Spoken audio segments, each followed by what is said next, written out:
As I stood in the dim light of the old living room, the air thick with dust and memories, I felt a strange mix of excitement and unease. Moving to New Orleans had always been a dream of mine, a city steeped in history and haunted by stories. But this house, this old Victorian structure with its creaking floors and peeling wallpaper, seemed to be more than just a relic of the past. It felt alive, as if it were holding its breath, waiting for something or someone. I was unpacking boxes, a task that should have been mundane, but instead, the house whispered to me. At first, I dismissed it as just the sounds of an old building settling, but the longer I worked, the more those whispers began to sound like words. I paused, listening intently, my heart racing in my chest. David? It was barely audible, a soft sigh that danced through the air. I shook my head, trying to clear my thoughts. I was just tired, I told myself. Moving across the country was exhausting, and I was alone in this unfamiliar place. As I continued to arrange my belongings, I couldn't shake the feeling that I was being watched. The paintings on the walls, with their somber faces and distant gazes, seemed to follow me as I moved from room to room.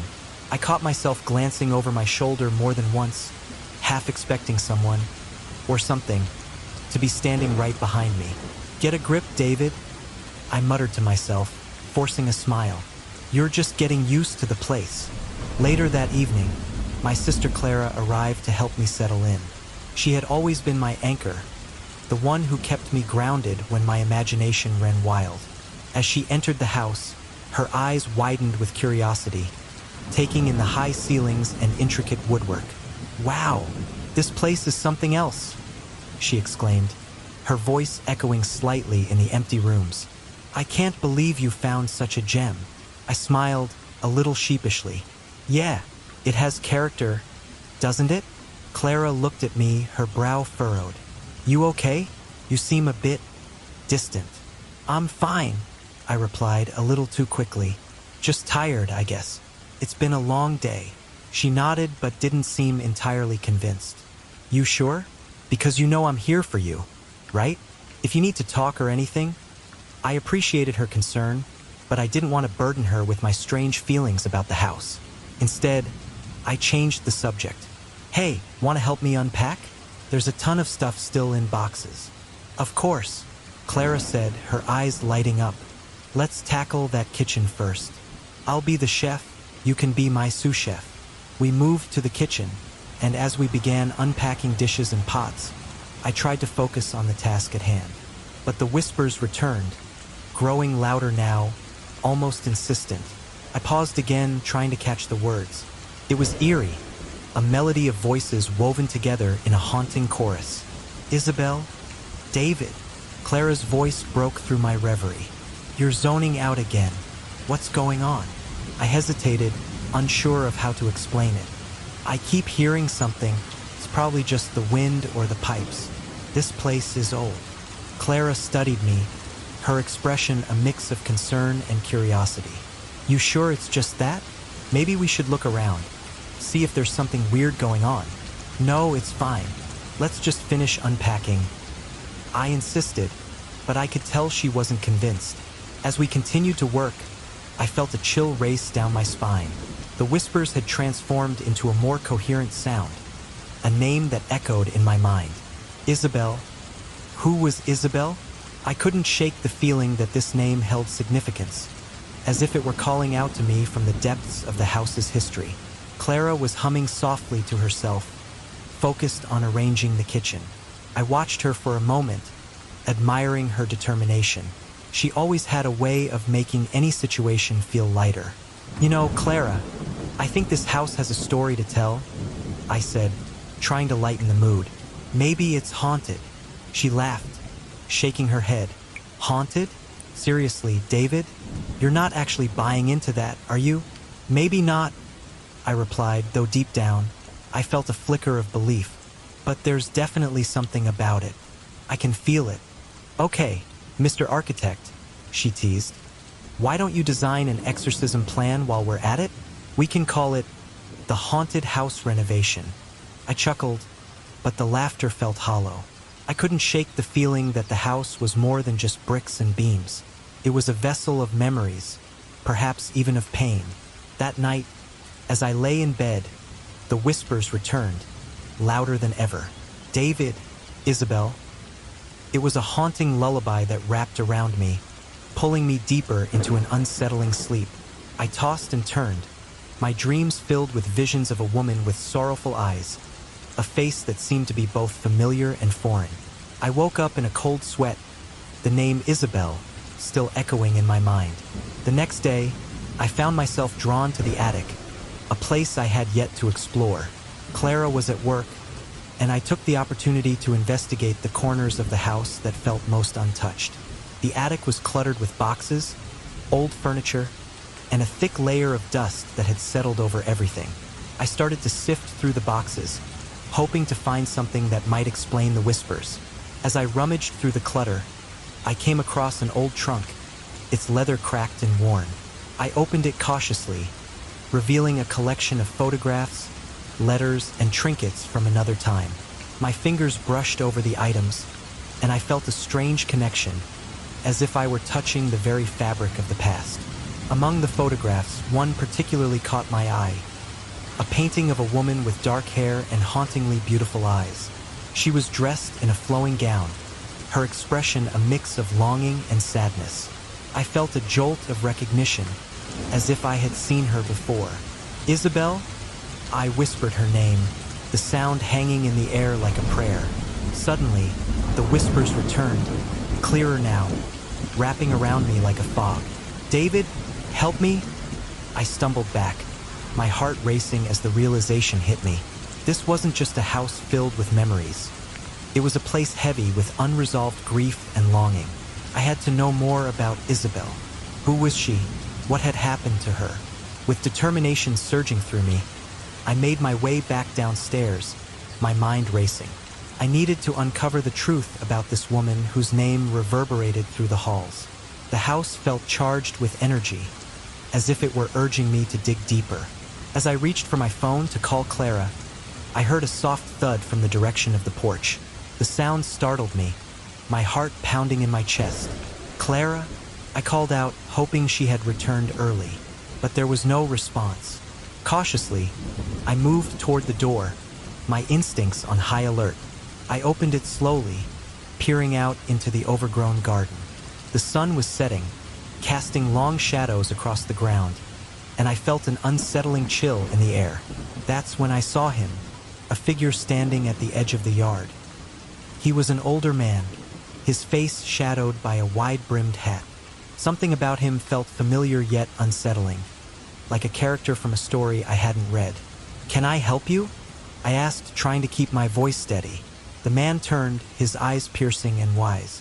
"You're David, aren't you?" I swallowed hard, taken aback. "Yes, that's me. And you are?" "Mr. Thompson," he said, stepping closer. "I live nearby. I've been watching you settle in." A shiver ran down my spine. "Watching me? Why?" He smiled gently, but there was something unsettling in his demeanor. "This house has a history, David. It's important that you understand it." "What do you mean?" I asked, my curiosity piqued despite the unease settling in my stomach. "There are stories buried within these walls. They are not just echoes. They are alive. Isabel's story is one of them." I felt a chill wash over me at the mention of Isabel. "You know her."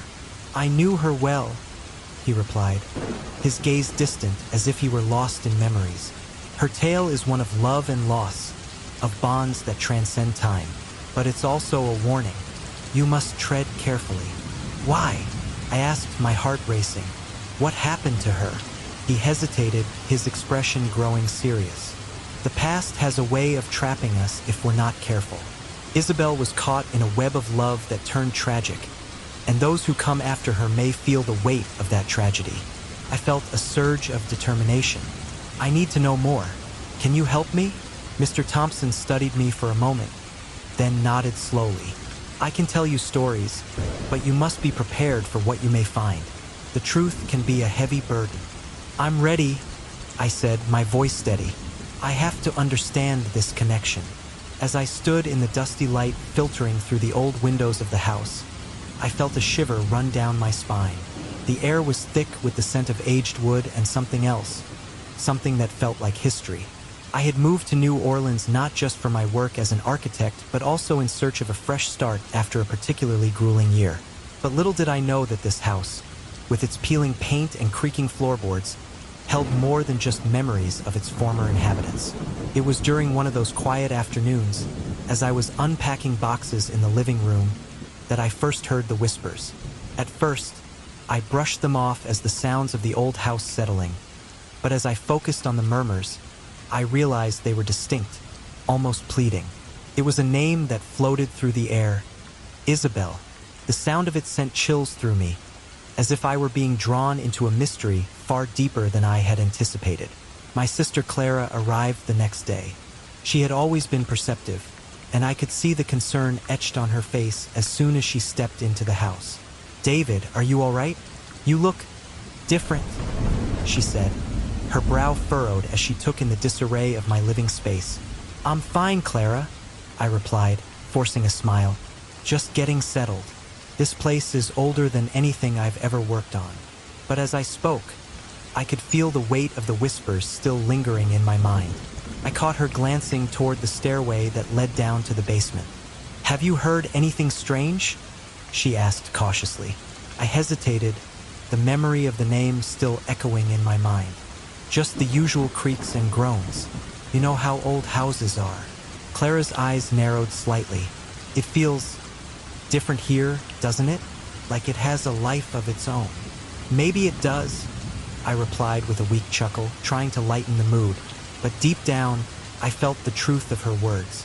The house was alive, not just with the memories of those who had lived here, but with something else, something that was trying to communicate. It wasn't long before I stumbled upon the painting. In a forgotten corner of the attic, beneath a pile of dust-covered boxes, I found it leaning against the wall. The frame was ornate, gilded, yet tarnished by time. The painting depicted a woman, Isabel, I realized, her expression hauntingly beautiful yet tinged with sadness. Her eyes seemed to follow me as I moved closer, a piercing gaze that felt unsettling yet familiar. "David, come here," Clara called from the other side of the attic. I brought the painting with me, curious to see what had captured her attention. She was holding an old book, its spine cracked and the pages yellowed. "Look at this," she said, her eyes lighting up with a mix of excitement and fear. "This book mentions Isabel. Apparently, she was loved by a man named Charles, but their love was forbidden." "Forbidden?" I echoed, intrigued. "What do you mean?" Clara flipped through the pages, her fingers brushing over the delicate text. "It says here that their families were enemies. They were torn apart by a feud that ended in tragedy."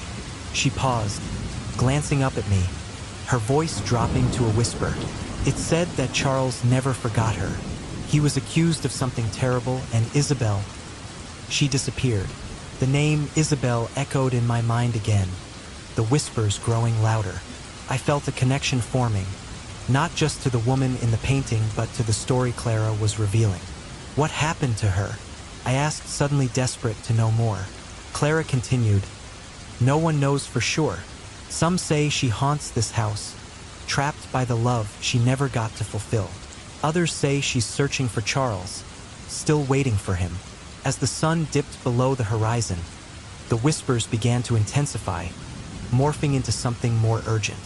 They called my name, and for the first time I felt a surge of fear. "Clara?" I said, my voice shaky. "Do you hear that?" "Hear what?" she asked, tilting her head as if straining to listen. The name David echoed through the hallways, a chilling beckoning that felt all too real. I glanced around, half expecting to see a ghostly figure emerging from the shadows.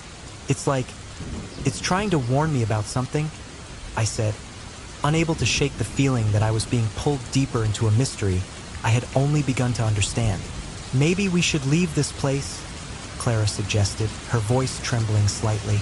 "No," I insisted, a strange determination surging within me. "I need to know what happened here. Isabel's story. It feels like it's connected to me somehow. The night grew darker, and the house creaked around us. The whispers now a cacophony of voices swirling in the air. I locked eyes with Clara, seeing the same mix of fear and curiosity mirrored in her gaze. We were in this together, and despite the dread settling in the pit of my stomach, I knew we had to uncover the truth behind Isabel's fate and the tragic love that had once filled these walls. As we prepared to delve deeper into the past, I felt a strange sense of purpose. Whatever secrets the house held, I was determined to confront them. The name Isabel would not be just a whisper in the dark. It would become a story that needed to be told. One that could perhaps lead to redemption for both her and me. As I stepped into the local library, a sense of unease washed over me. The air smelled of aged paper and dust, a stark contrast to the vibrant life that thrived just outside its walls. I glanced over at Clara, who was already scanning the shelves, her brow furrowed in concentration. I could tell she was just as eager as I was to uncover the secrets of our new home. "David, look at this," she called, her voice breaking through my thoughts. I walked over to her, curiosity piqued. Clara held a yellowed newspaper, its edges frayed and brittle. The headline read, "Tragic love affair ends in murder." My heart raced as I leaned in closer, my pulse quickening with each word. "Isabel," Clara murmured, her voice barely above a whisper. My mind raced, connecting the dots. The name we had heard in those chilling whispers. The name that haunted my dreams. "Let's see what it says," I urged, feeling a chill run down my spine. We settled into a small reading nook, the dim light casting long shadows across the floor.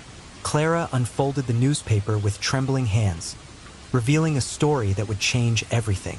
Isabel Dubois was found dead in her home, the victim of a violent altercation that left her lover as the prime suspect. She read aloud, her voice thick with emotion. I leaned in closer, my heart pounding in my chest as she continued.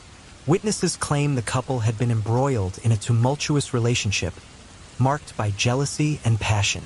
Friends of Isabel alleged that she was tormented by the ghost of her past, unable to escape the clutches of a love that turned deadly. "David, this is horrifying," Clara said, her eyes wide with disbelief. "What if the whispers are connected to this? What if they're trying to tell us something?" I took a deep breath, trying to process the weight of her words. "We need to find out more. There has to be something else in here." I gestured towards the stacks of newspapers, the promise of more secrets hidden among them. As we continued to sift through the archives, I could feel the tension building between us. Each article seemed to weave a more intricate web of tragedy around Isabel. Clara's eyes darted back and forth as she read, her expression shifting from shock to sorrow. "Look at this, David," she said, pointing to another piece. "There's a mention of a man named Henri. He was supposed to be Isabel's lover, but he vanished after her death. They say he was never seen again. Was he the one accused of her murder?" I asked, my mind racing. The pieces were falling into place, but each revelation only deepened the mystery. Clara nodded, her voice shaky. "Yes, and they say he loved her fiercely. But if he was innocent, what happened to him? Did he run away? Or did something happen to him too?" I could see the weight of this discovery settling on Clara. The shadows of the past were beginning to close in on us, and I could feel her fear mounting. "Clara, we can't let this consume us.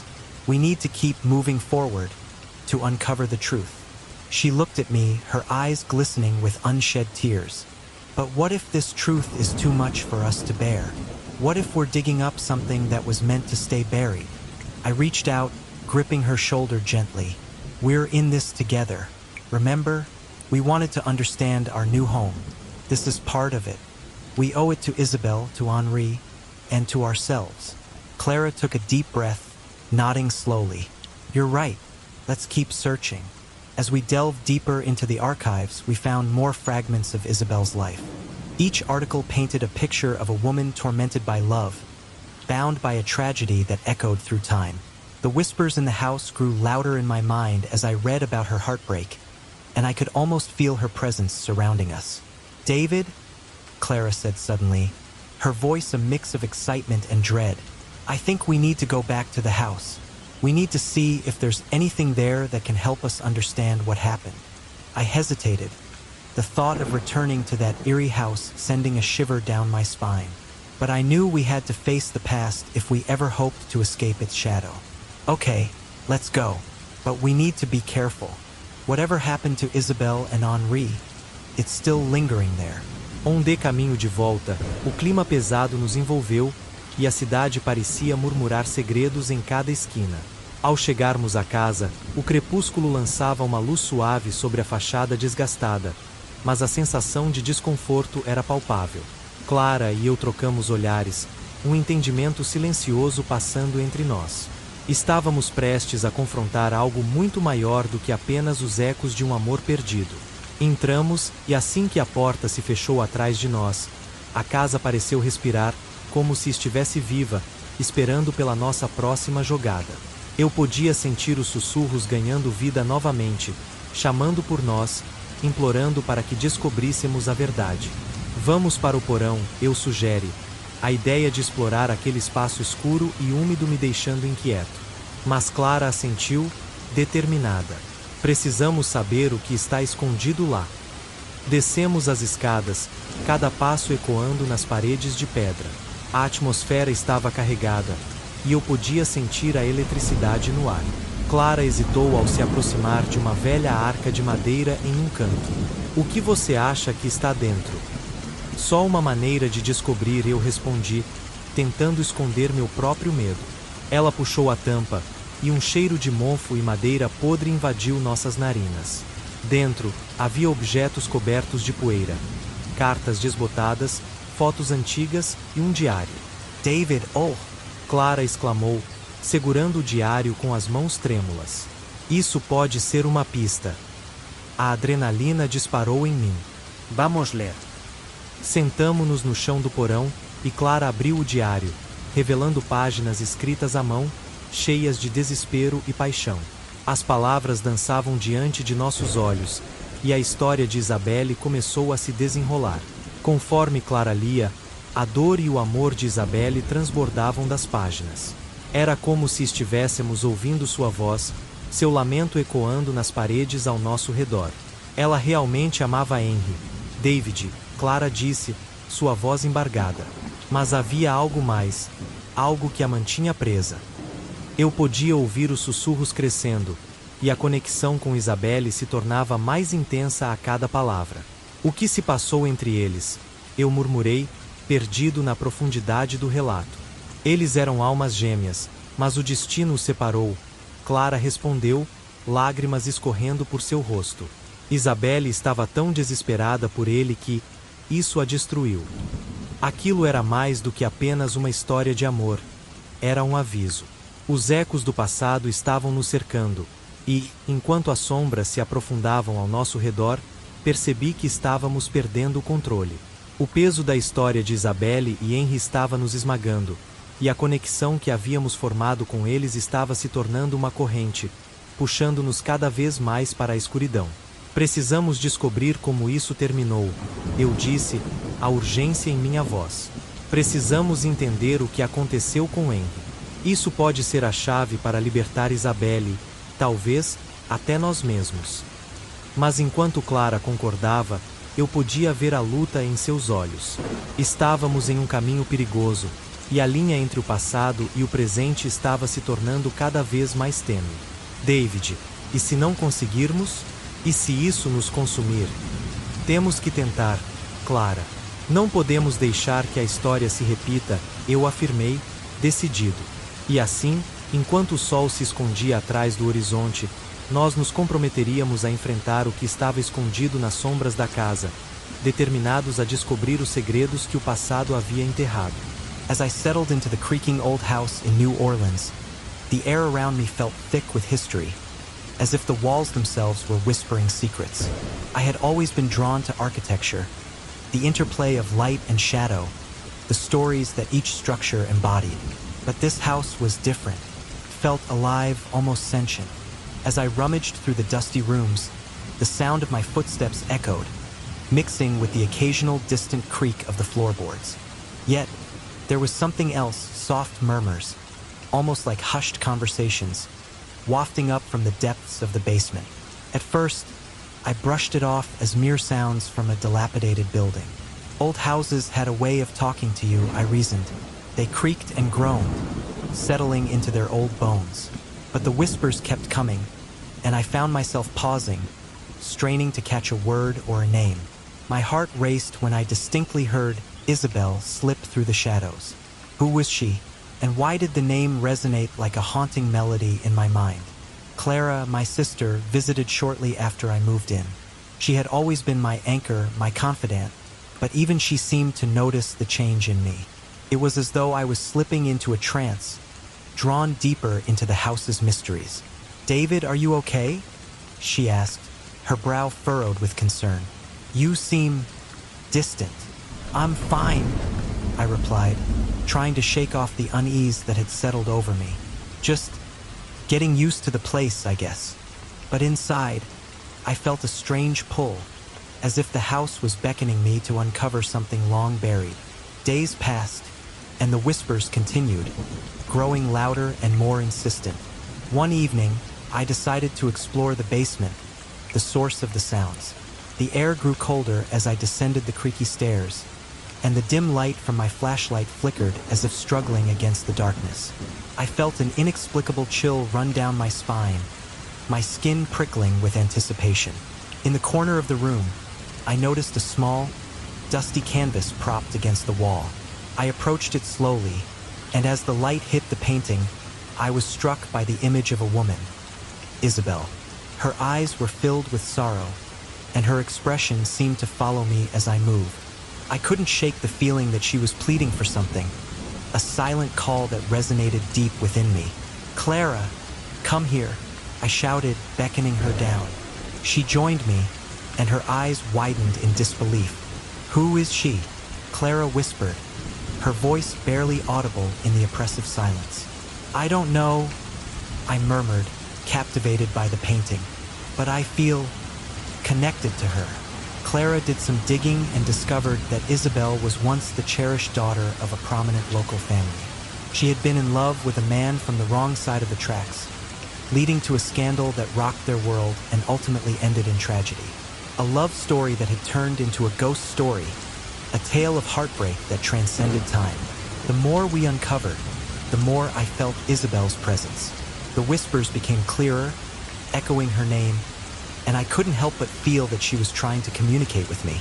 Our investigation took us to the local library, a charming building that smelled of old books and secrets. We found an old newspaper article that detailed Isabel's love affair and the ensuing chaos. "She was involved in a love triangle," Clara said, her voice trembling as she read aloud. "It ended in an assassination. They accused her lover of killing her." The weight of the story settled heavily on my shoulders. I glanced at Clara, who looked overwhelmed by the tragedy. "This is too much," she said, her voice thick with emotion. "I can't believe this happened right here. Maybe we can help her," I suggested, though I wasn't entirely sure what that meant. My mind was racing. The echoes of the past were pulling me in, and I felt a growing responsibility to uncover the truth. As we delved deeper into the mystery, a mysterious neighbor named Mr. Thompson appeared at our door one afternoon. He was an older man with silver hair and a gaze that seemed to pierce right through me. "I couldn't help but notice you've been poking around," he said, his tone friendly yet unsettling. "I might be able to help you with your inquiries about the house." I felt a twinge of suspicion. "What do you know about it?" I asked, crossing my arms defensively. He smiled, an enigmatic expression that didn't quite reach his eyes. "More than you might think.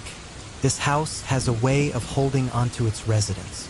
It can be binding." His words sent a shiver down my spine. "Binding?"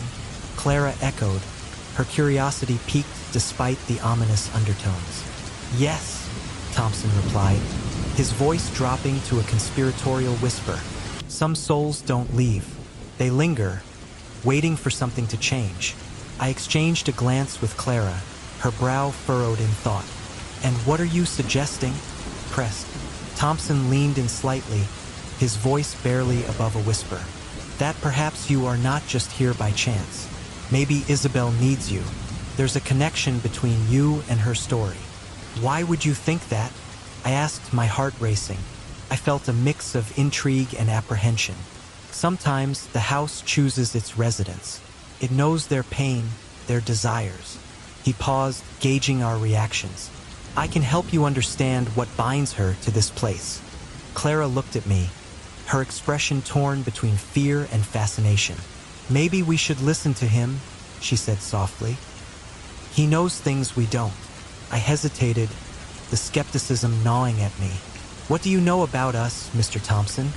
I asked, my voice steady despite the uncertainty swirling within me. I know that you both are searching for something. Answers, closure, perhaps even freedom, he replied, his gaze piercing through the shadows of the room. But be careful. Some truths can bind you just as tightly as they can set you free. As he spoke, I couldn't shake the feeling that his presence was both a blessing and a curse. I was intrigued by his knowledge, yet I felt a nagging sense of danger lurking beneath the surface. Clara, on the other hand, seemed drawn to his wisdom, eager to uncover the mysteries that had ensnared us in this web of the past. Let's hear him out, Clara suggested, her voice steady and determined. Fine, I relented, though I couldn't help but feel that we were stepping into a realm we were unprepared for. But I want to know everything. No more secrets. With that unspoken agreement, we invited Mr. Thompson into our lives, not fully understanding the consequences of our choice. The air felt charged with a strange energy, and as he began recounting the tales of the house, I couldn't shake the feeling that we were being drawn deeper into its haunting embrace. As the days turned into nights, the whispers grew louder, the shadows more pronounced, and I found myself questioning my own reality. Was I losing my mind? Or was there truly something otherworldly at play? I felt the weight of Isabel's tragedy pressing down on me, and I realized I couldn't ignore the pull any longer. Perhaps this house was more than just a structure. It was a living, breathing entity, holding on to the pain and love of those who had come before. And somehow, I was a part of that tapestry, woven into the very fabric of its haunting history. David, Clara said one night as we sat in the dim light of the living room, do you think we're meant to do something here? I don't know, I replied, staring at the flickering candlelight, but I feel like we're on the brink of something important. I just wish I understood what it was. As I pondered her question, I felt a chilling breeze sweep through the room, extinguishing the candle and plunging us into darkness. In the silence that followed, I could have sworn I heard the faint whisper of a woman's voice. Help me. The words echoed in my mind, and I knew then that the house was calling us, urging us to uncover the truth, to set the trapped souls free. But at what cost? As I rummaged through the dust-covered boxes in the attic, I felt a chill run down my spine. The house creaked around me, as if it had its own breath, its own heartbeat. I had always been drawn to the mysteries of architecture, but this house in New Orleans was different, felt alive. Every shadow held a story, and every whisper seemed to beckon me to listen. My sister Clara had been helping me settle in, but I could sense the weight of something unspoken between us. The susurros had become more frequent, more urgent, and they were calling out to me. I had to know what they wanted. David, have you seen this? Clara's voice broke through my thoughts, pulling me back to reality. She held up a weathered diary, its cover adorned with intricate designs that looked like they belonged to another era. It was almost as if the diary was waiting for us to discover it. What is it? I asked, taking a step closer, my curiosity piqued. It's a diary belonging to someone named Isabel. Look at the date, she replied, her fingers tracing the faded ink. It's from the early 1900s. As she opened the book, I leaned over her shoulder, my heart racing. The pages were filled with elegant script, revealing the innermost thoughts of a woman who had lived in this very house. The first entry spoke of love, a love that felt forbidden, wrapped in secrecy and longing. How can someone pour their heart out like this? I murmured, almost to myself. Clara's eyes sparkled with excitement. It's like we're getting a glimpse into her soul. Look at this, she said, flipping to another page.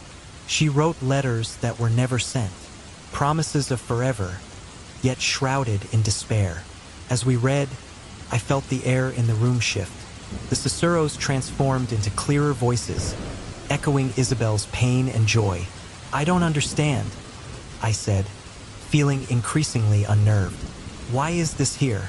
Why now? Clara looked up, her expression a mixture of fascination and fear. Maybe it's trying to tell us something. Look at these letters. She had a lover, a man who was everything to her, but their love was not accepted. It ended tragically. I took a deep breath, absorbing her words. What happened to them? Clara turned another page, revealing a darker turn in the narrative. There was a dispute, a love triangle that led to a violence.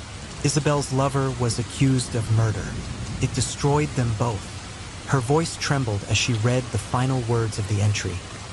I fear I will never be free from this love or from him. A heavy silence fell upon us as we processed the weight of Isabel's story. I could feel Clara's tension. She was overwhelmed, and I wondered if the history of this house was beginning to seep into her thoughts as well. Clara, are you okay? I asked, placing a comforting hand on her shoulder. I feel so connected to her, she admitted, her voice barely above a whisper. Like her pain resonates within me. It's strange, isn't it? Maybe we're just overthinking things, I suggested, though deep down, I couldn't shake the feeling that the past was reaching out to us. This house has a way of making you feel things. It's unsettling.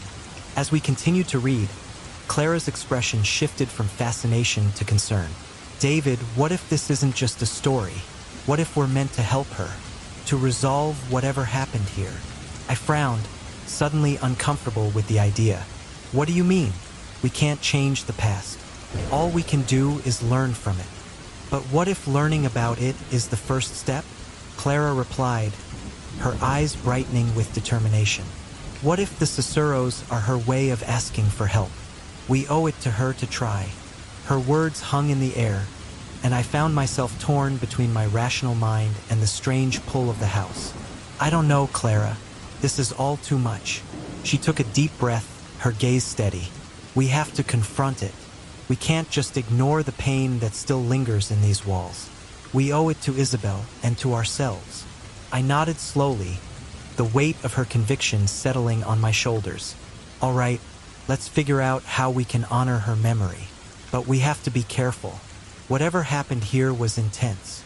With newfound resolve, we delved deeper into the diary, uncovering more of Isabel's heartache and dreams. The letters revealed a depth of emotion that was almost palpable. As I read, I began to see parallels between Isabel's life and our own struggles. Clara, look at this, I said, pointing to a passage. She wrote about feeling trapped, unable to break free from the expectations placed upon her. Clara nodded, her eyes wide. That's exactly how I feel sometimes, like I'm living someone else's life, not my own. Maybe that's why we're drawn to her story, I suggested. We see ourselves in her pain. The realization struck me. Isabel's love was a reflection of our own fears and desires. The weight of her unfulfilled dreams became a mirror to our lives, revealing the shadows that loomed over us. We need to find out what happened to her lover, I declared, my voice steadier now. That could be the key to understanding the curse that lingers. Clara's enthusiasm returned. Let's go to the library tomorrow. We can search for more newspaper articles or records about the incident. There might be something there that can help us. Agreed, I replied, feeling a surge of determination. We'll uncover the truth and, hopefully, give Isabel the closure she deserves. That night, as I lay in bed, the diary's revelations swirled in my mind. I could hear the Ciceros again, but this time they felt different, more like a gentle urging than a haunting cry. I closed my eyes, envisioning Isabel and her lost love, their lives intertwined like a tragic ballet. I felt an odd sense of responsibility settle within me, a call to action that I couldn't ignore. The next day, Clara and I spent hours at the library, poring over old newspapers and records. Each article we found painted a clearer picture of the tumultuous love story that had unfolded in our home. Isabel's lover was named Henry, a passionate man who had fought against the tides of societal expectations. As we read, Clara's face lit up with excitement, but there was also a flicker of sadness in her eyes. "David, look at this," she said, pointing to a headline that screamed tragedy. "Henry was found guilty of murder, but the details are sparse. It doesn't make sense." I leaned closer, scrutinizing the article. "It says here that he was seen arguing with another man the night before the murder. But who was that man? Maybe that's the missing piece of the puzzle," Clara suggested, her fingers trembling with anticipation. "We have to find out who he was." As we gathered more details, the realization hit me. Isabel and Henry's love had been a force that transcended time, yet it had also been a curse. Their tragic fate echoed through the walls of our home, entwining our own lives with theirs. It was as if we were destined to relive their story, to confront the same demons that had haunted them. That night, as darkness enveloped the house, I lay awake, contemplating our discoveries. The weight of Isabel's sorrow settled heavily upon me. I felt an overwhelming urge to reach out to her, to understand her pain in a way that went beyond mere curiosity. As I closed my eyes, I found myself whispering into the stillness, "Isabel, we're here for you. We want to help." Little did I know that our journey into the past was only beginning, and the shadows that lingered in the corners of our home were waiting for us to uncover the truth. The shadows of the old house loomed larger than ever, wrapping around me like a thick fog that refused to lift. It was as if the very walls held their breath, waiting for something to unfold, something that I could almost sense but could not grasp. The whispers had escalated into desperate cries, echoing in my mind, and I felt myself teetering on the edge of sanity. The line between reality and the supernatural had blurred, and I was caught in the middle of it all, a mere pawn in a game I didn't even know I was playing. "David!" Clara's voice broke through my reverie as she stepped into the dimly lit room, her brows furrowed with concern.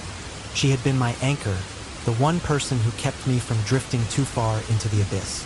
But lately, even she had begun to feel the weight of this house's history. "You're not yourself. We need to talk."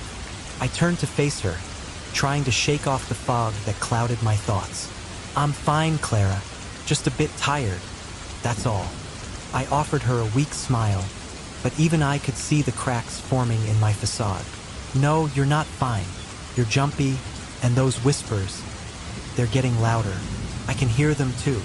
Her voice trembled slightly, and I could see the worry etched on her face. "We need to do something about this. What do you suggest?" I asked, though deep down I knew that no amount of denial could shield us from the reality we were facing. The house was alive, and it was aware of our presence. Maybe we should just leave it be. It's just an old house with creaky floors and bad plumbing. "This is more than that, David," she insisted, stepping closer. "It's about Isabel. I can feel it. Whatever happened here, it's tied to her. We can't ignore it." The name sent a shiver down my spine. Isabel.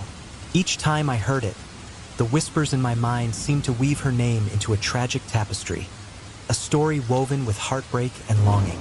"What do you know about her?" I asked, my voice barely above a whisper. Clara hesitated, her eyes drifting to the floor as if searching for words that were hidden among the dust. "I found some old newspaper clippings in the library. She was involved in something terrible, a love affair that ended in tragedy. There was an argument, and then someone died." I felt a knot tightening in my stomach. "And you think we're supposed to solve this mystery? What if it's better left buried?" "No," she replied fiercely, her eyes locking onto mine. "What if it's not? What if we're the only ones who can put her to rest? We owe her that much." I opened my mouth to argue, but the sound of a chilling scream echoed through the house, freezing the words in my throat. It was as if the walls themselves were crying out for help. Clara clutched my arm, her grip tightening as she looked around, fear written all over her face. "Did you hear that? It's just the wind," I said, though I could feel my own heart racing. Deep down, I knew that was a lie, and I hated myself for saying it. But the thought of facing whatever was causing those screams filled me with dread. David, we can't just sit here and pretend everything is fine. We need to confront this, Clara urged, her eyes pleading. Confront what? Ghosts. I scoffed, though I could hear the tremor in my voice. What if it just makes things worse? Worse than what?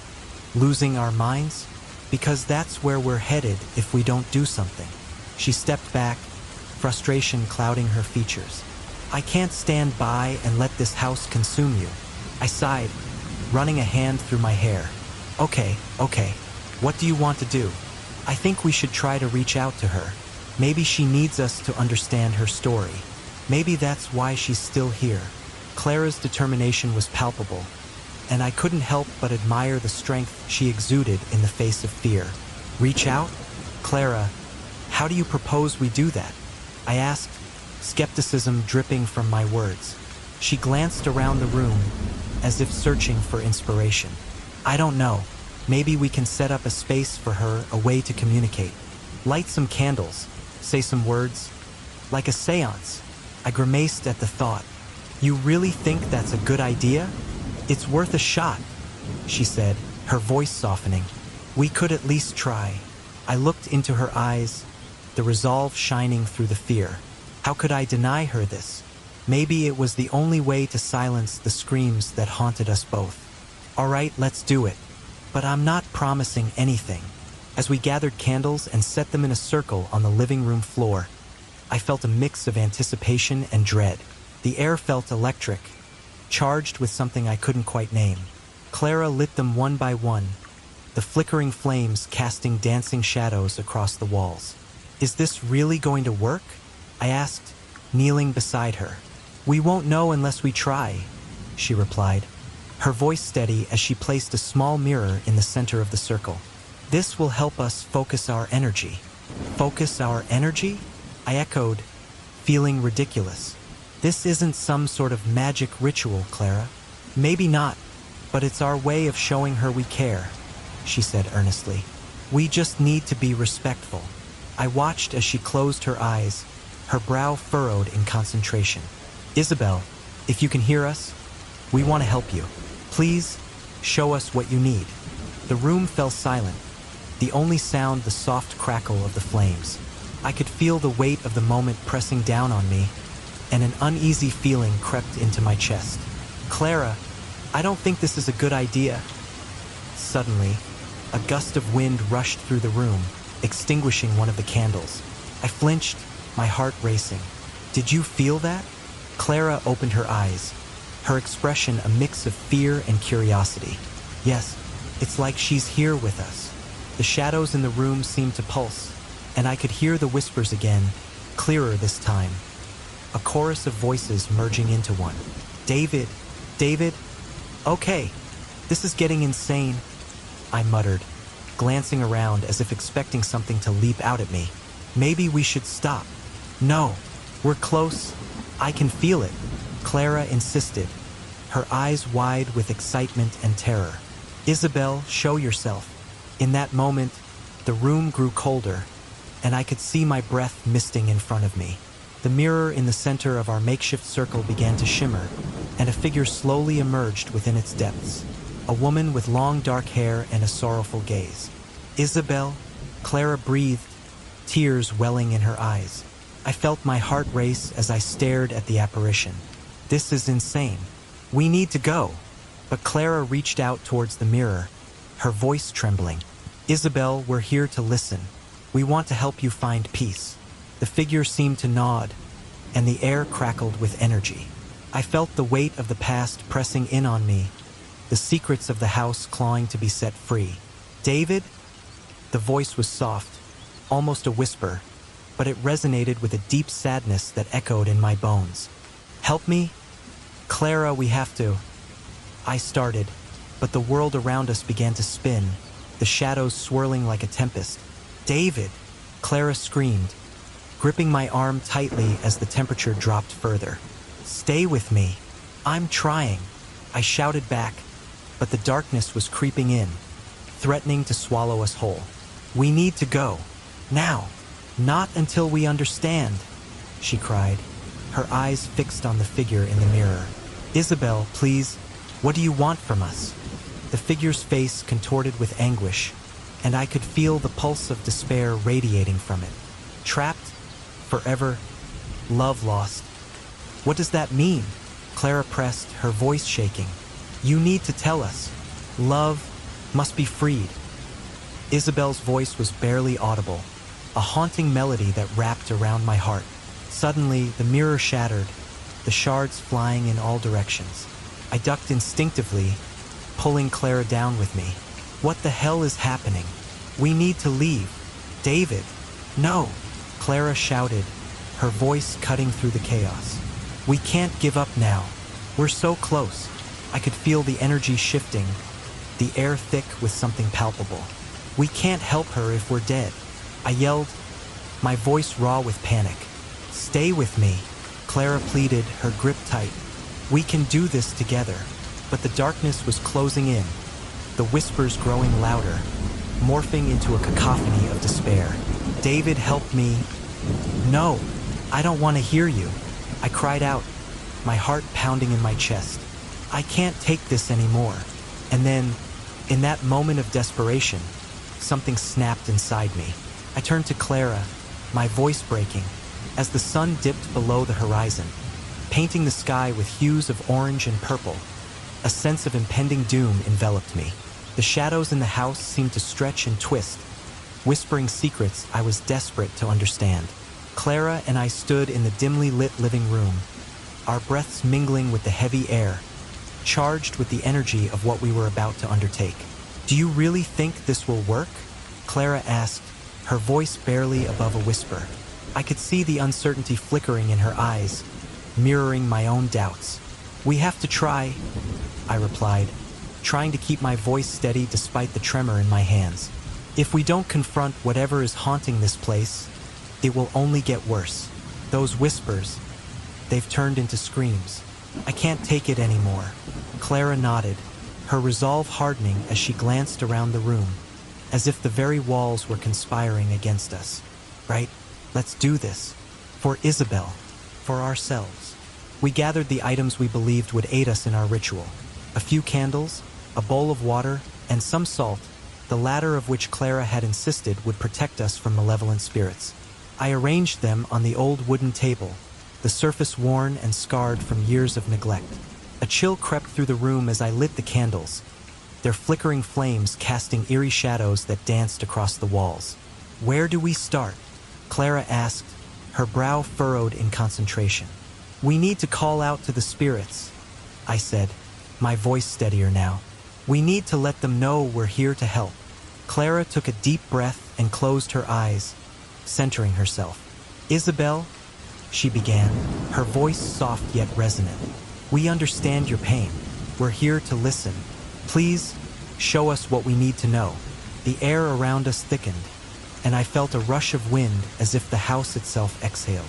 I glanced at Clara, who seemed entranced, her face illuminated by the candlelight. Isabel, I joined in, my voice echoing in the stillness. We want to help you find peace. We know about your love, your loss. Please, if you can hear us, we're here. Silence enveloped us for a moment, and I felt the weight of the room pressing down on my chest. Then, the whispers began again, weaving through the air like tendrils of smoke. David?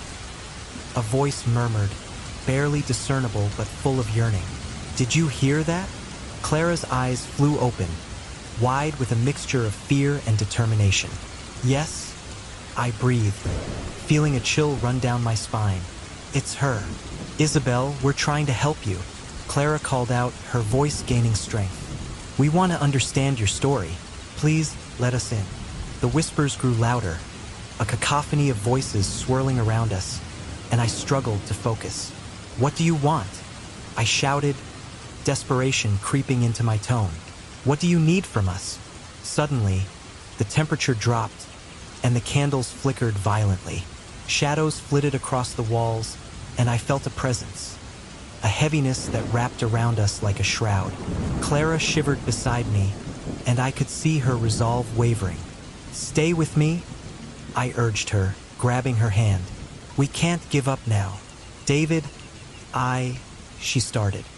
But her words were cut off as the whispers coalesced into a singular voice, sharp and piercing.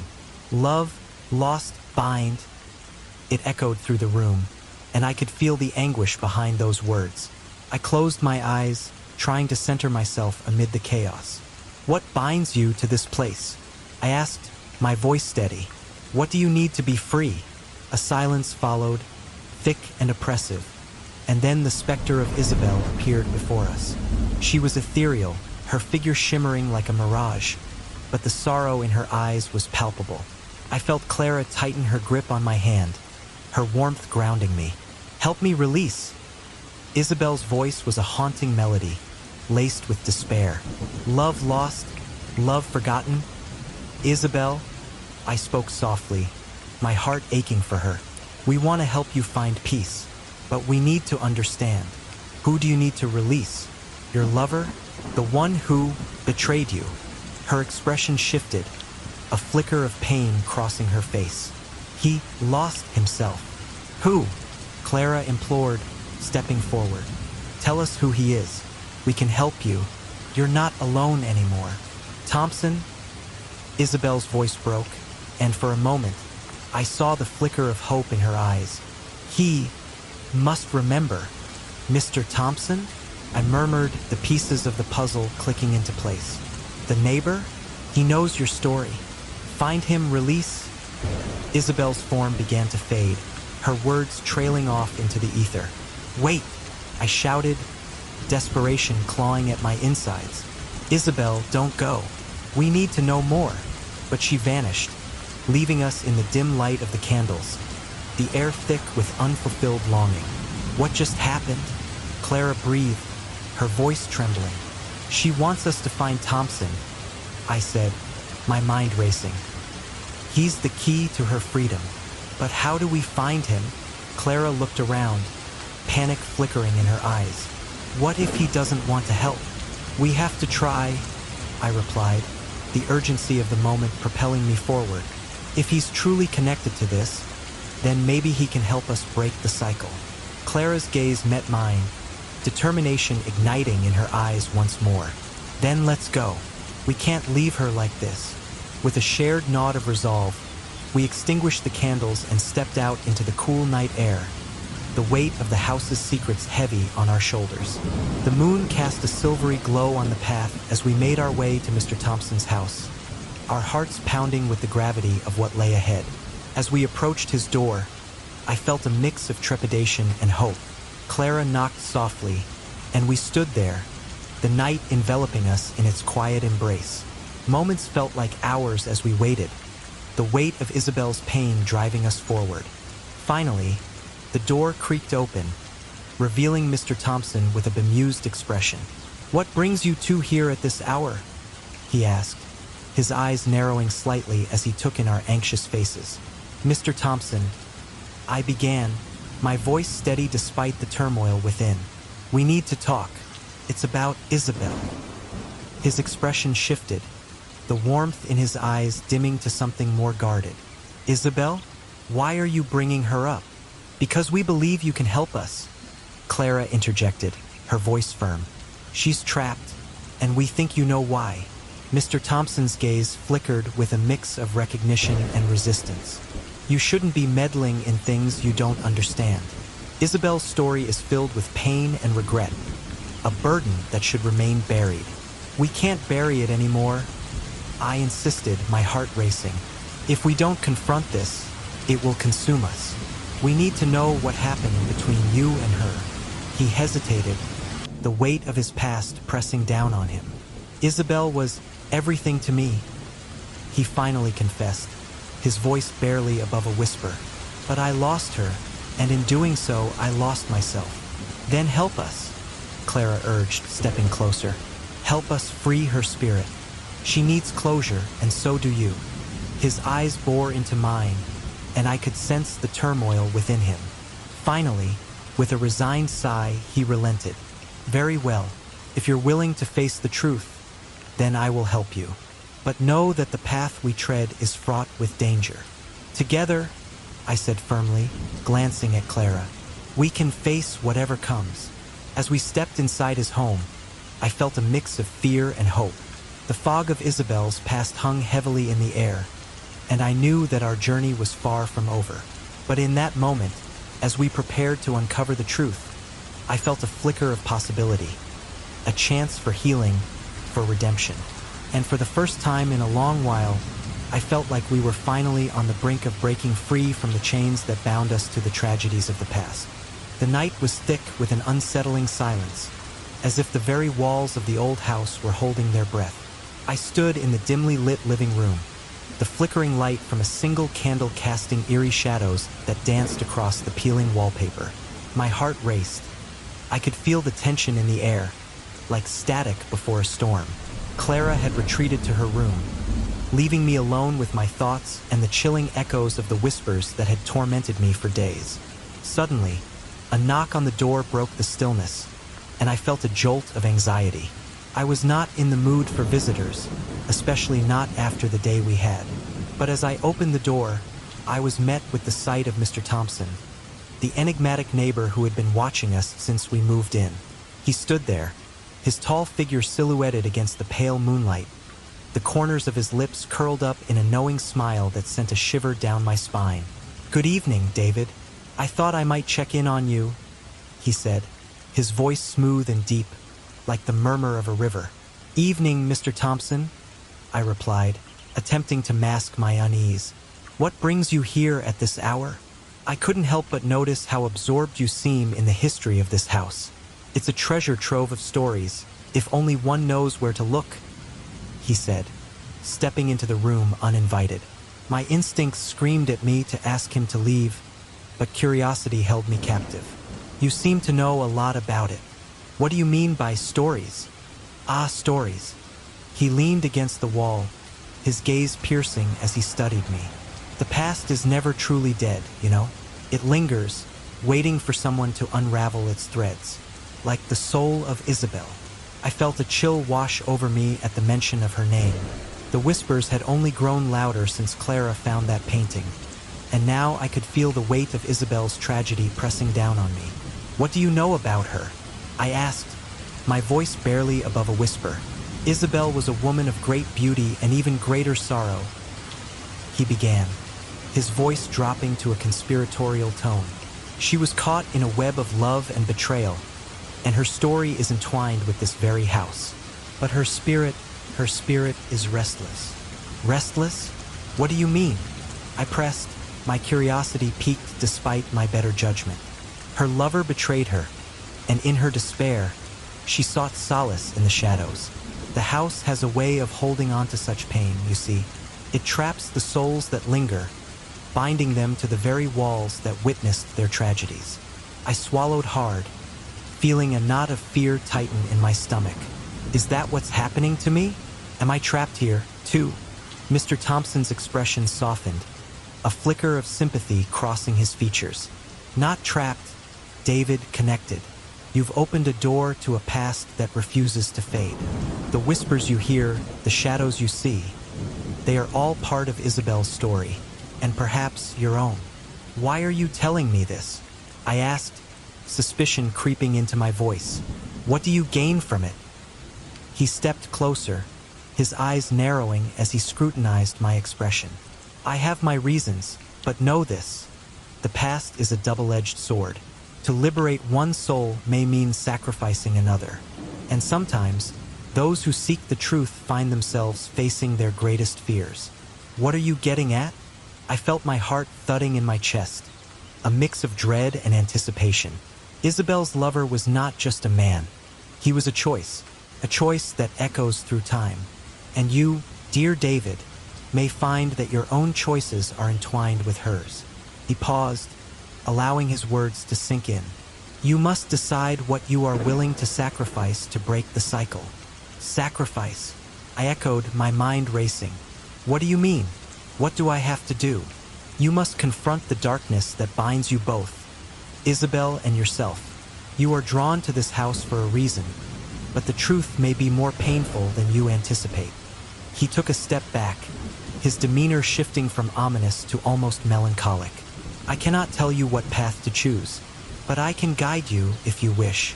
I felt a surge of anger mixed with confusion. Why should I trust you?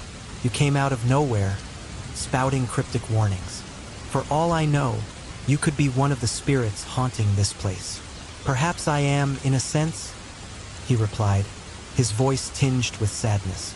But I am also a man who loved Isabel, a man caught between two worlds, much like yourself. I cannot escape my past, just as you cannot escape yours. I clenched my fists, grappling with the weight of his words. What do you want from me?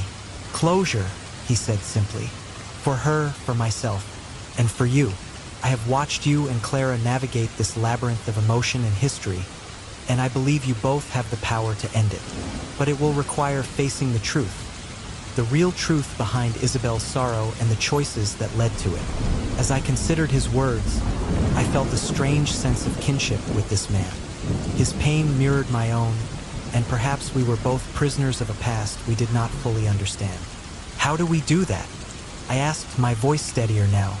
First, you must gather what you know about Isabel, the life she lived and the love she lost. Then we will confront the shadows together. Only then can we hope to find a way to free her spirit, and perhaps your own as well. Together. I raised an eyebrow. Why do you want to help me? Because I see a part of her in you, David. You carry the weight of her love and loss, and it is intertwined with your own story. It is a rare gift to find someone who can understand the depth of such sorrow, but it is also a burden. The question is, are you willing to share that burden with me? I nodded slowly, feeling the gravity of the moment settle over us. If it means freeing Isabel and understanding my own connection to her, then yes, I'll do it. Very well, he said, a hint of relief washing over his features. Tomorrow we will begin, but be warned, what you uncover may alter the course of your life forever. As he turned to leave, I felt a mix of dread and anticipation. The shadows in the room seemed to grow darker, as if they were alive, watching and waiting. I was about to embark on a journey into the depths of the past, a journey that would force me to confront not only the ghosts of Isabel's tragedy, but also the demons within myself. Mr. Thompson, I called out just as he reached the door. He paused and looked back at me. Yes, why did you stay here all these years? Why not leave this place behind? He hesitated, his gaze drifting to the floor. Because some ties are too strong to sever, David. Love can bind us, even beyond death. And sometimes, we must face the ghosts of our past to find peace. With that, he stepped into the night, leaving me standing alone in the dim light of the house, the weight of his words echoing in my mind. The past was alive here, and I knew that I was about to dive into its depths, a journey that would test everything I believed about love, loss, and the shadows that linger in the corners of our lives. As I stood in the dimly lit living room of the old house, the air felt thick with the weight of untold stories. Shadows danced on the walls, flickering in the light of a single, sputtering candle. The remnants of the past lingered in every corner, whispering secrets I was desperate to uncover. My heart raced as I confronted Mr. Thompson, the enigmatic neighbor whose presence had haunted my thoughts since our first meeting. Why are you here, Thompson? I demanded, my voice shaky but resolute. What do you want from us? He leaned against the doorframe, his expression an unsettling mix of sympathy and resignation. I want to help you, David, but the truth is a heavy burden, and some truths are better left buried. Buried? I scoffed. This house is a graveyard of secrets. Isabel's story, her pain, pursues us. You know something, don't you? You've been watching us. His eyes darkened, and for a moment, the room felt colder. I have been, because I am a part of this story, whether you believe it or not. Isabel was my love, and I am cursed to remain here, trapped between worlds until the cycle is broken. The revelation hit me like a tidal wave. You are her lover? I stammered, the words tasting foreign on my tongue. But you're just a neighbor. You've been living here all this time. Yes, he replied, his voice barely above a whisper. I've watched over her home, over her descendants, never allowed to leave. I thought that perhaps, with time, the pain would dull and I could find peace. But it hasn't. It has only grown worse as the years went by. I took a step forward, anger flaring within me. You let us suffer. You let Isabel's tragedy repeat itself through us. Why didn't you stop it? Why didn't you tell us? I couldn't, he shouted, frustration spilling over. Every time I tried to intervene, the spirits grew restless. The bond between Isabel and I is powerful, but it is also a chain. We are tethered to each other, and the more I reveal, the more at risk I put you and your sister. Then help us, I pleaded, desperation creeping into my voice. We need to know how to break this curse. Clara is in danger, and I can't stand by and watch her suffer because of a love that ended in tragedy. Mr. Thompson's expression softened, revealing a glimpse of the sorrow that had haunted him for decades. The curse persists because of the unresolved love that binds us. Isabel and I never had closure, and that pain has seeped into the very walls of this house. The descendants of our love, your sister and you, are caught in the crossfire of our unfulfilled desires and regrets. I felt a chill run down my spine, the implications hitting me hard. So you're saying, we're trapped in this cycle because of you? Yes, he replied, his voice heavy with remorse. But it's not just me. It's the love that never found resolution, the betrayal and the loss. Until someone breaks the cycle, all of this will continue, unfolding in a loop of heartache. I ran a hand through my hair, frustration boiling over. And how do we break it? What do we need to do? Clara and I, we can't keep living like this. You must confront the truth, he urged. You need to know what happened between Isabel and me. Only then can you find the key to freeing yourselves from this torment. But be warned, the truth has power. Can heal, but it can also destroy. I took a deep breath, contemplating his words. What was your relationship with her? How did it end? Mr. Thompson's gaze drifted to the window, as if he were staring into the past. Isabel was everything to me. We met during a time of great upheaval, when society was unkind to those who loved outside the lines. Our love was forbidden, our connection scandalous. We were young and reckless, believing we could defy the world. I felt a pang of empathy for the man before me. But it didn't end well, did it? No, he said, a shadow passing over his face. In a moment of jealousy and rage, I lost her. The night of the tragedy, I found her with another man. I confronted them, and in the heat of the moment, things spiraled out of control. I may not have struck the fatal blow, but I was there. I was part of it. The guilt has been my prison ever since. I clenched my fists, anger and sorrow warring within me. And now we are paying the price for your mistakes. How do we fix it? You must let go of the past, he said, his voice steady. Isabel's spirit is trapped, just as I am. She needs to forgive, and you must find a way to help her. Your sister, she has a connection to Isabel. You both do, but you have to confront the truth together, and only then can you find the strength to release her. Clara, I murmured, thinking of my sister and the burden she bore. She's been through so much already. I can't let her suffer for your mistakes. You must trust in her strength, he said, his eyes pleading. You both have the power to change the course of your destinies, but you must be willing to face the ghosts of the past together. I nodded, determination surging within me. Then we'll do it. We'll confront whatever it is that binds us to this curse. We'll find a way to end it. Mr. Thompson straightened, a flicker of hope in his eyes. You may find the answers you seek in the hidden corners of this house. The diary, the letters, the memories, everything holds a piece of the puzzle. But be cautious. The spirits are restless, and the truth can be dangerous. Why should I trust you? I challenged, feeling the weight of the moment pressing down on me. You've let us suffer. I know, he replied, his voice raw with emotion. But I want to end this as much as you do. I've been watching you and Clara, hoping you would be the ones to break this cycle. I'm offering you my guidance now because I believe in the strength of your bond. I took a deep breath, weighing my options. Fine, but if anything happens to Clara, I will hold you responsible. Understood, he said, a hint of a smile breaking through the somber atmosphere. Now, let's uncover the truth. As we made our way through the old house, I felt an overwhelming sense of dread mixed with anticipation. Each step brought us closer to the heart of the mystery, and I couldn't shake the feeling that we were being watched by the spirits of the past, by Isabel, and by the echoes of love and betrayal that lingered in the air. We stopped in front of the attic door, the place where Clara had found the diary.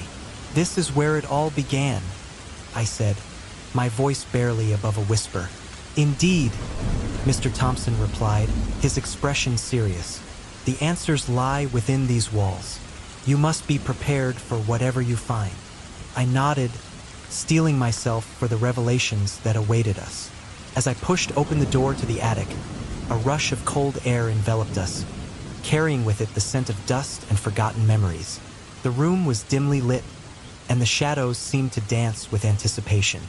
"Start with the diary," Thompson suggested, his voice echoing in the silence. "It holds the key to understanding Isabel's heart." I stepped forward, my heart pounding in my chest as I reached for the worn leather-bound book that Clara had discovered.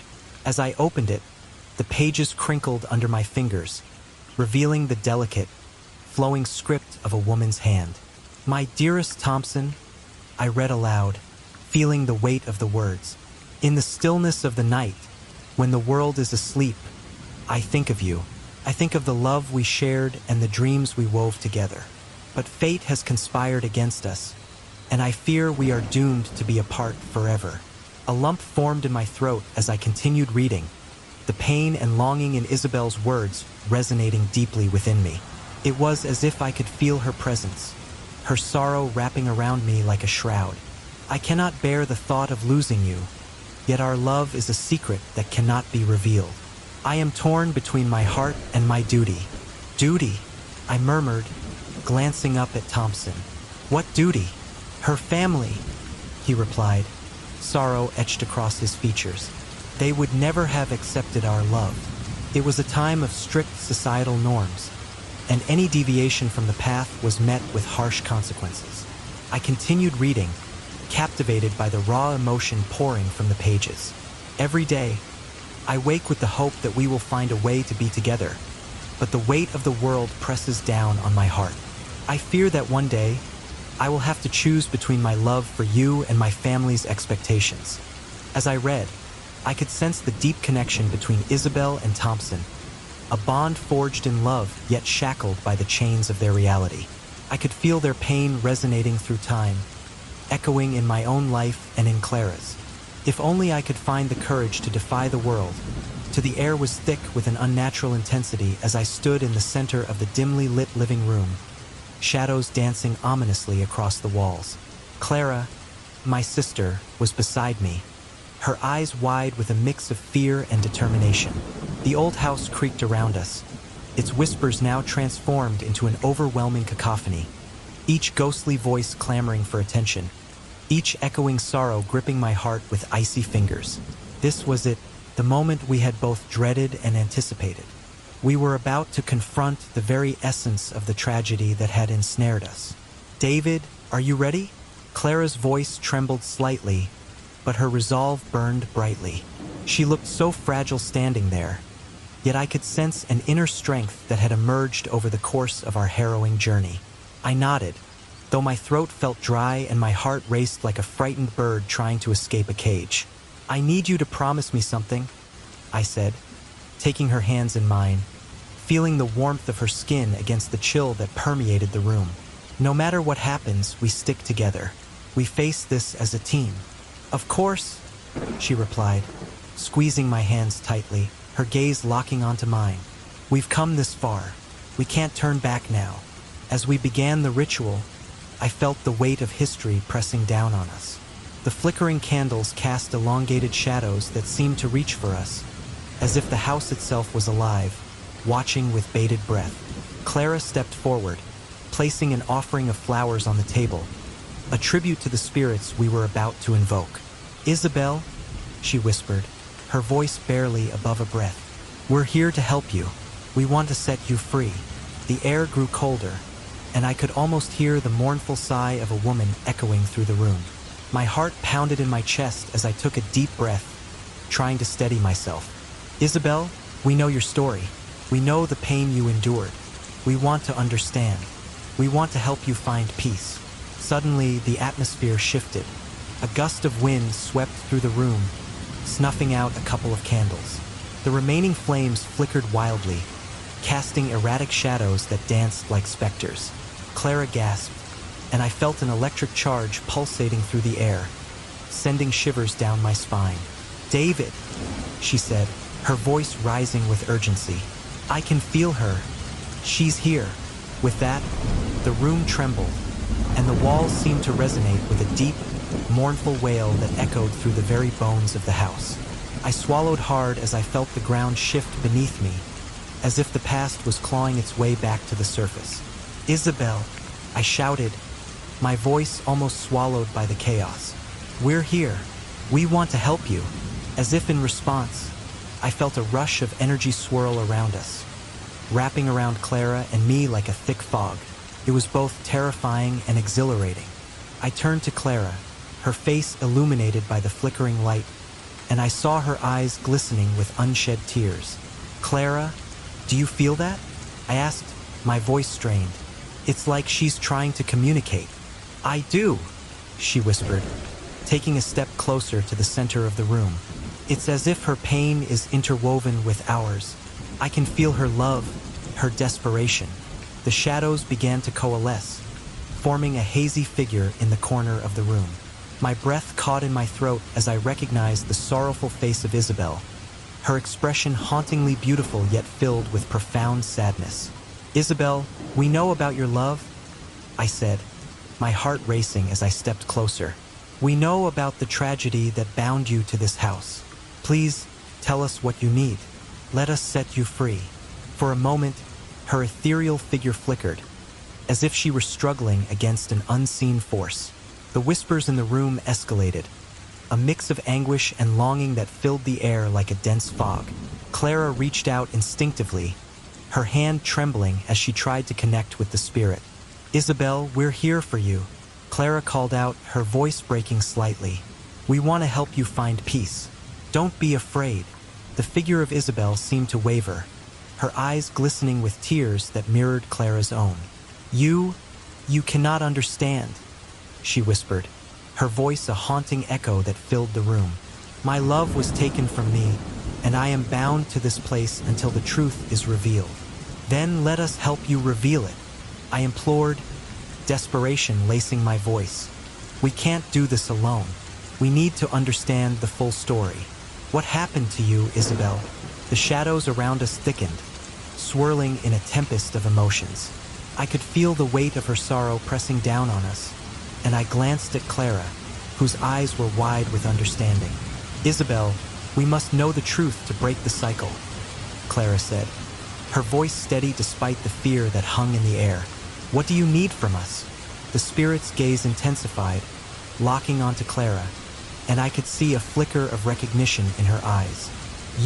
You are like me," Isabel whispered, her voice trembling with a mix of hope and despair.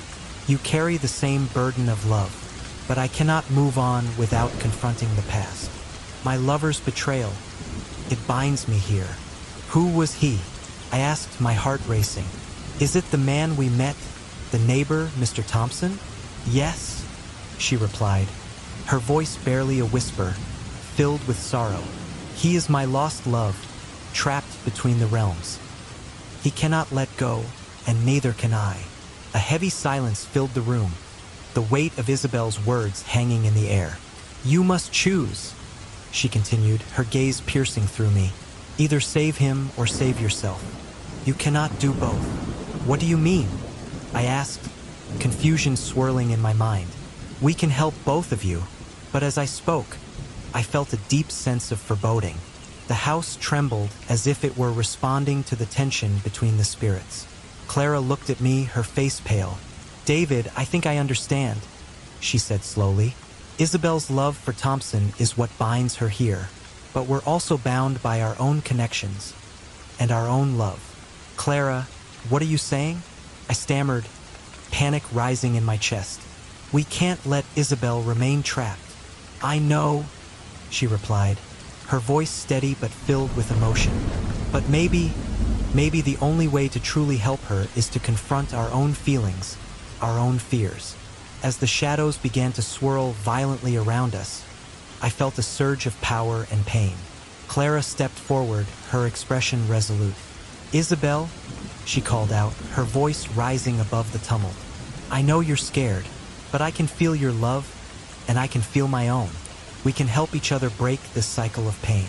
The spirit hesitated, her form flickering uncertainly. You would sacrifice everything for me? She asked, her voice laced with disbelief. I would do it for love, Clara replied, her eyes shining with unshed tears.